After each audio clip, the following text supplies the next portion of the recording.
नमस्कार, सरिताज रेसिपीमध्ये तुमचं सगळ्यांचं स्वागत आहे। आज आपण खमंग बनवणार आहोत। त्यासाठी लागणारं साहित्य इथं मी मिक्सरचं जार घेऊन घेतलेलं आहे।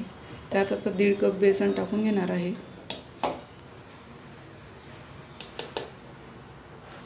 आता यात मी 1 चमचा साखर टाकून घेणार आहे। 1 चमचा सायट्रिक ॲसिड, थोडंसं हिंग, चवीपुरतं मीठ घालून घेणार आहे। आता मी यात 2 हिरव्या मिरच्या घालून घेणार आहे। आता ज्या कपाने आपण बेसन घेतलं होतं त्याच कपाने आपण 1 कप पाणी टाकून घेणार आहोत आणि आता याला मिक्सरवर व्यवस्थित मिक्स करून घेणार आहोत। इथे मी इडली पात्र घेतलेलं आहे, त्यात मी पाणी टाकून घेतले। आता इथं रिंग ठेवून घेणार आहे आणि इथे मी आता खमंगाची भांडी घेऊन घेतलेली आहेत, त्यांना तेल लावून घेणार आहे।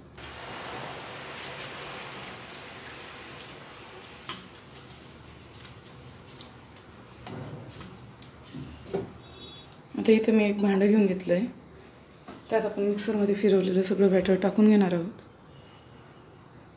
मी सगळं बॅटर याच्यात काढून घेतलेलं आहे। आता यात मी 1 चमचा तेल टाकून घेणार आहे आणि याला व्यवस्थित एकजीव करून घेणार आहे।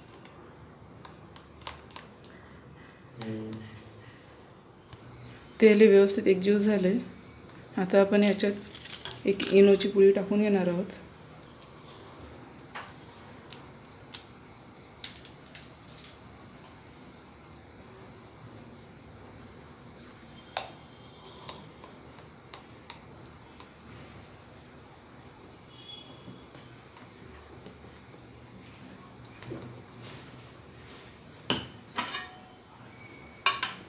आपण आता खमंग पात्रात आपलं बॅटर टाकून घेणार आहोत।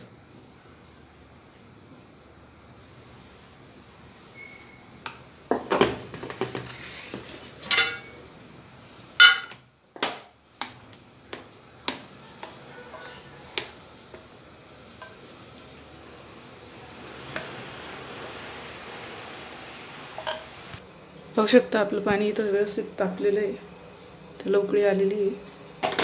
आता मी त्यात हे ठेवून घेणार आहे। पाहू शकता मी मोल्ड ठेवून घेतलेली आहे। आता त्याला झाकून वाफवून घेणार आहे 10 ते 12 मिनिटं। पाहू शकता आपले खमंग छान असे तयार झालेले आहेत। आता मी यांना गार करून घेणार आहे। आता आपण खमंगवर टाकण्यासाठी तडका बनवून घेणार आहोत। त्यासाठी मी इथे एक पॅन घेतला आहे छोटा, त्यात मी तेल घालून घेणार आहे।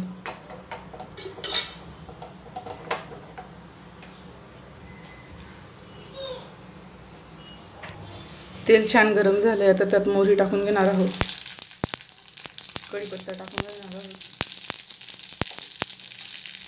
हिरवी मिरचीचे तुकडे, थोडंसं मीठ, हे सगळं व्यवस्थित मिक्स करून तळून घेणार आहोत।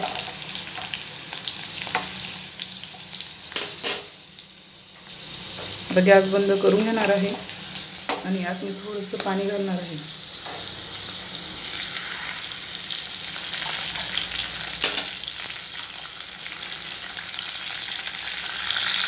इथे आपला खमंगचा बॅच रेडी आहे। त्याच्यावर आपण हे तडका टाकून घेणार आहोत।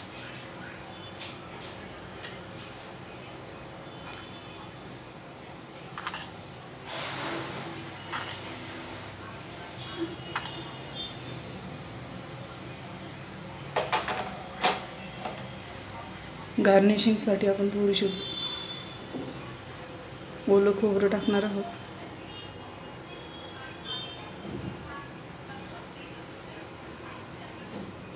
रेडी आहे आपला खमंग।